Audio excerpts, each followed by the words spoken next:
This is a little bit long question, but I'm going to read it, and you only have 1 minute to answer. We've had folks to move to Shady Shores to get away from fast-paced, big city ways with big city taxes, and as soon as they get settled in, start unconsciously demanding services that weren't here when they moved here, such as street lights, curbs and gutters.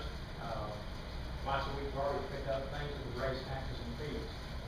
How do you diplomatically respond to those folks? John, do you want to start? Sure.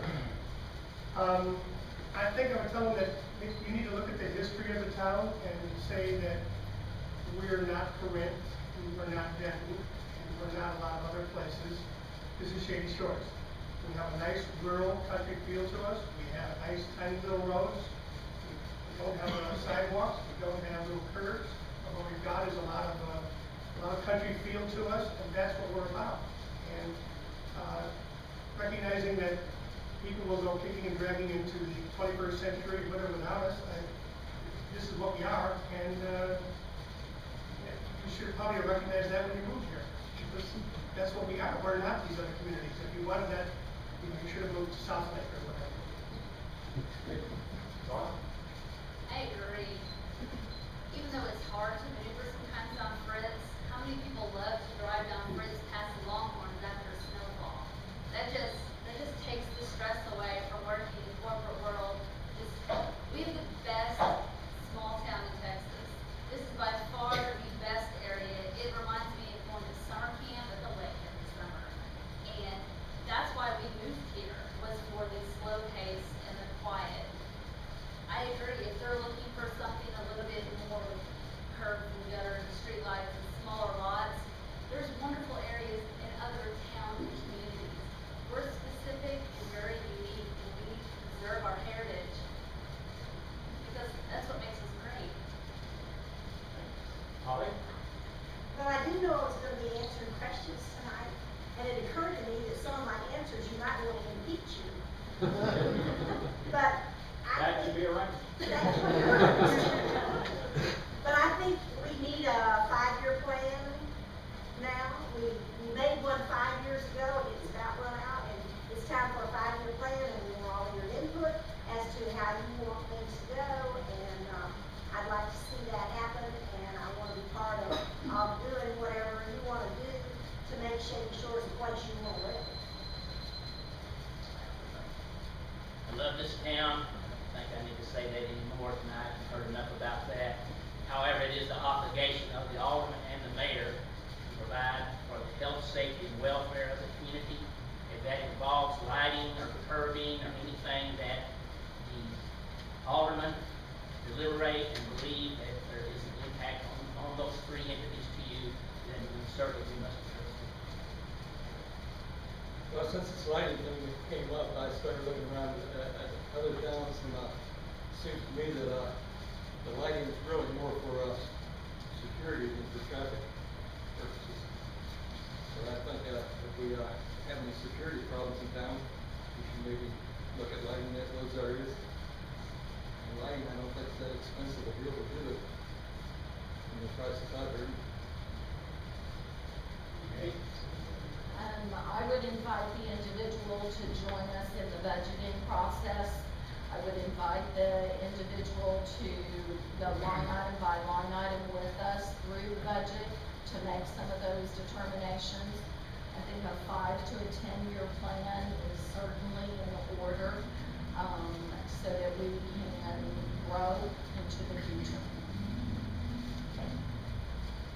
Next question. I'll go back to Eddie. What is your position on establishing locations for streetlights? The road committee just last week talked about putting together a putting together a request for streetlights to then go to the council for consideration. I think that's probably a viable option. Yeah. Well, as I said, I think it's for security purposes. I would look for any neighborhood that has security problems, that have high crime, or whatever. Possibly start there.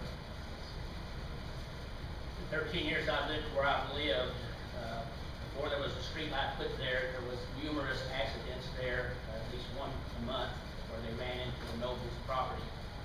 Since that street light has been put there, I have to be honest with you, I cannot remember an accident happening. And I believe that right there in itself tells you where we need to go with street lighting. Yes, I'd like to see Mr. Grimes and his committee and their report on that. I certainly would be willing to look at new streetlights, given, however, what is the cost of the lights, what's the cost of electricity going forward, and a few other things incidental to crime, accidents, those type of things, but I'd certainly be willing to look at those things. Streetlights are definitely an interesting topic in several town council meetings. I encourage and like the idea that the citizens are able to bring the fact that they believe that they need a streetlight and they approach the council, because right now it's going on a committee, and if there's actual residents who want streetlights or don't want streetlights, you have the right to tell your town council what you want. They are good, they do help cut down on accidents, but I'd be wanting to know the people around them. What they would want to know. Holly? The road committee has a criteria for putting in streetlights, and it mostly means safety first. We've tried to put streetlights wherever we felt that there was a need for the light for the safety factor more than anything else. And we tried to communicate with people in the area, you know, and it's not a first come, first served basis. It's a need basis. You know, if it needs to be for the safety of anybody on the road, then that needs to be the first light. And I think the road committee is doing a good job under Charles Grimes, and I think they'll continue to do that. So please have faith in them that they are looking at the problems and trying to decide which is best, which light to put in first, what's it going to cost, and all those factors. Okay, Dan, we'll start with you on this one, mix it up a little bit. This may not take a minute. Are you financially liberal or conservative when it comes to spending taxpayers' money? I'm very conservative, very conservative. It's my money too. Betty? Very conservative. Conservative. Conservative. Loaded question. This is Texas. How will you improve communication between the council and the residents of Shady Shores? Charlotte, you want to start that one? I'd like to encourage the use of technology, maybe building something off, hanging it off the community website where you can contact the council, send them emails, maybe even some sort of chat. John? Yeah, I'm willing to take phone calls, to take email, community chat, as you said, technology, on the internet, via our webpage. Any way that if community members want to speak with us on any issue, anytime, I'm willing to take that call, take the email, and take that. Holly? Well, I'm a face-to-face person. I love being able to talk to you, but I can put up with the communication. I know I've got to do it. Probably some of it is just my age, but I'd like to be able to communicate with whatever sources we need, but I love to be able to talk to you face-to-face. Great. I would collectively once again start the Shoreline newsletter, and I would hand deliver it. Obviously not the entire community in one day, but basically I would come door to door and present that to you on a quarterly basis, and that would give you first-hand knowledge of, first of all, what's going on with the council meetings and what our long-term goals are. Yeah. Well, I walk 2.5 miles every day, but sometimes I think I could deliver it to everybody personally.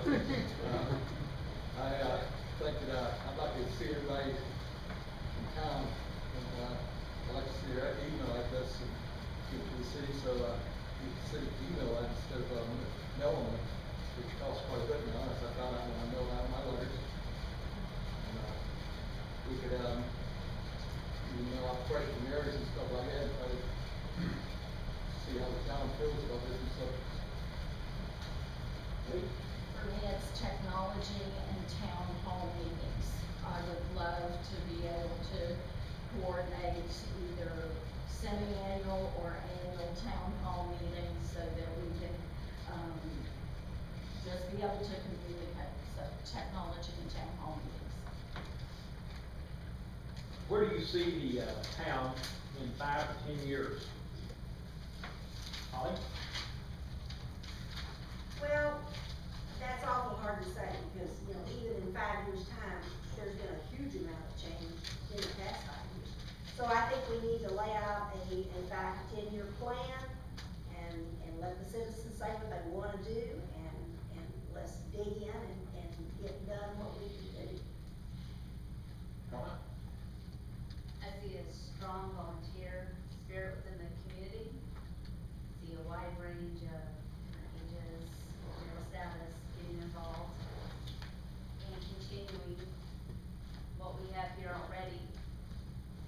Maybe with a little bit more technology, but still the small town feel that we all live here and enjoy and love. John? I still see Shady Shores with a country rural feel to it. I think you're gonna see housing start up in a couple of years again after the last housing crisis.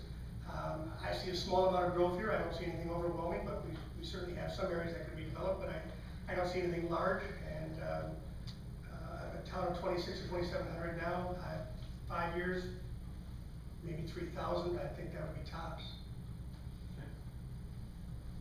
I believe the demographics will stay the same, but I believe it would be a weakness of the council or the next mayor not to take a look at progress, and if any avenues came before them, that they could indeed present them to the council for deliberation. Well, I wish I had a crystal ball, I'd be rich, but I really don't see much growth in development, new developments in the next 5 years. I don't see the town changing much in population. I would like to see the town cleaned up, and there's areas of town that really need cleaned up bad. And I'd like to see improvements that we can make without spending a lot of money. I do see the same thing. I see, some growth in the next 5 to 10 years, but I do see still the rural atmosphere that we have here. And I really believe that we'll see a cohesiveness between our neighbors. Okay, this looks like maybe the last question before we have closing remarks. And again, we're gonna have another forum, a week from tomorrow night, and, I think these folks will be available to visit with you. What is your position as a full-time mayor as opposed to a part-time mayor? Wow. So, we all know we've had a full-time mayor for a couple, 3 years anyway. So, Betty, we'll start with you. Well, as I said, I guess I would be classified as the part-time mayor. However, I really feel like I can be accessible. Technology, I have email, I have cell phone, I have my home address, I gave you all the hours that I would be here in the town hall. So I think with my organizational skills, I would be an accessible part-time mayor. Well, we have a great secretary now, Wendy, and, but I hate to see too much burden be placed on her. And, I don't think that she needs to do her job and the mayor's job too. I'll be a full-time mayor, and I'll be here and do whatever is necessary to be done. Unfortunately, I will have to be a part-time mayor. When I decided to run 2 years ago, and also this particular electing period, I did speak with my employer first, and he said there would be no issues whatsoever when I needed to leave to be out here to the town. Obviously, I have to work 30 hours in order to maintain insurance. I will be accessible by cell phone at any time, and again, I'm 30 minutes away from the town. If indeed my services are needed out here, and they could wait 30 minutes if they couldn't, I would certainly be out here. I do intend to spend at least 10 hours during the week out here at adjusted times. Do you all realize that the new term for mayor is 38 years?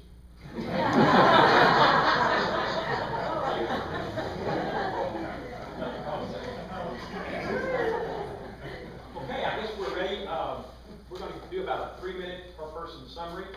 on things. And I know there were some questions directed at certain individual candidates, and one of our rules was that any questions we had during the forum would be directed toward everyone, to give everyone an equal opportunity. So if your question didn't get read, that was probably because